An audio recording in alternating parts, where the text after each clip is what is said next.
So I became interested in the aquatic sciences as a student at Paul Smith College. I was really interested in paleolimnology, which is reconstructing the ecological history of our lakes.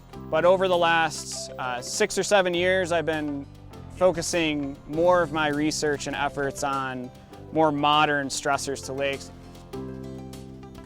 This whole project started with a citizen science effort called the Adirondack Lake Assessment Program, where volunteers go out and they collect water samples on water bodies throughout the Adirondack Park.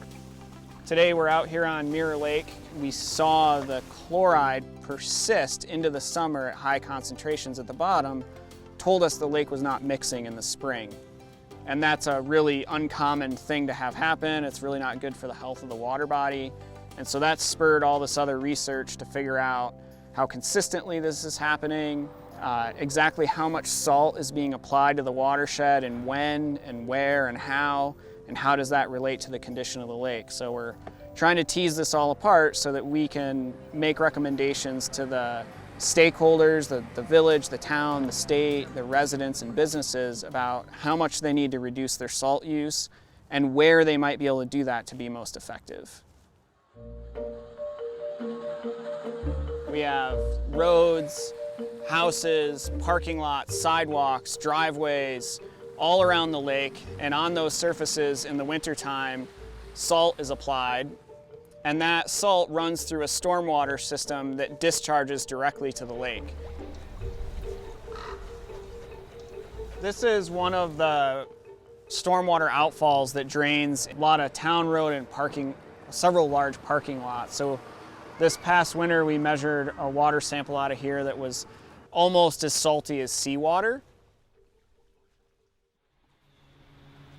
Because it's such a small water body, it allows us to get a handle on a lot of different things going on in the watershed. So we have the inlet and the outlet of the lake instrumented. We have the stormwater system that we're sampling and monitoring, several of them with these data loggers. We have every piece of municipal equipment that's applying salt where we're tracking how much is being applied.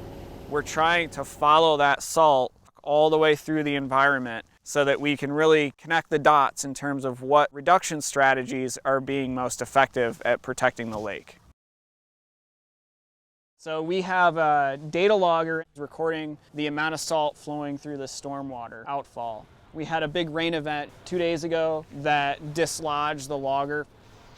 As a field scientist, you're half scientist, half DIYer, engineer, mechanic, trying to figure out how to, take these pieces of equipment and actually put them in the environment in a way that they're going to stay there and continue to do their job the way they're supposed to. And there's never a standard way to do that. So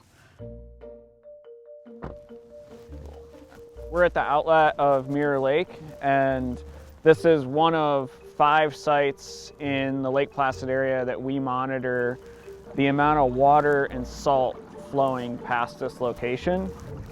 Yeah, so what I'm doing right now is I am trying to get into a frozen lock on this piece of PVC pipe, which is a stilling well for a water level sensor that's down sort of below me.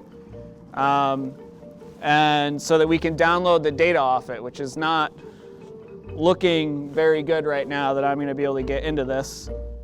It's definitely frozen. Nice. The challenge here is to do this without dropping anything in the water. So once we have the Bluetooth transmitter on the logger, we download this, and when we pair that with our conductivity sensor and the water quality data we've collected, we'll be able to measure the actual mass of salt coming out of Mirror Lake, which I don't have the numbers off the top of my head, but it's many tons of salt. So I think that what's really important as a scientist and a researcher is that we're communicating our data to the people and our research to the people that are making decisions that that can turn that knowledge into action. The local government or decision makers or a business having that knowledge to them changing what they're doing is a whole other step. But you have to start with having that dialogue with those individuals.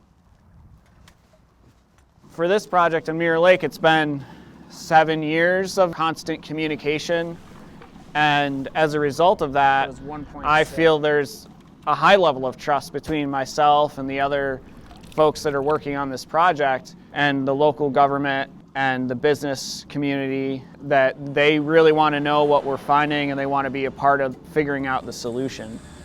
In the last couple of years, the town and village have both made efforts to reduce their salt use around Mirror Lake.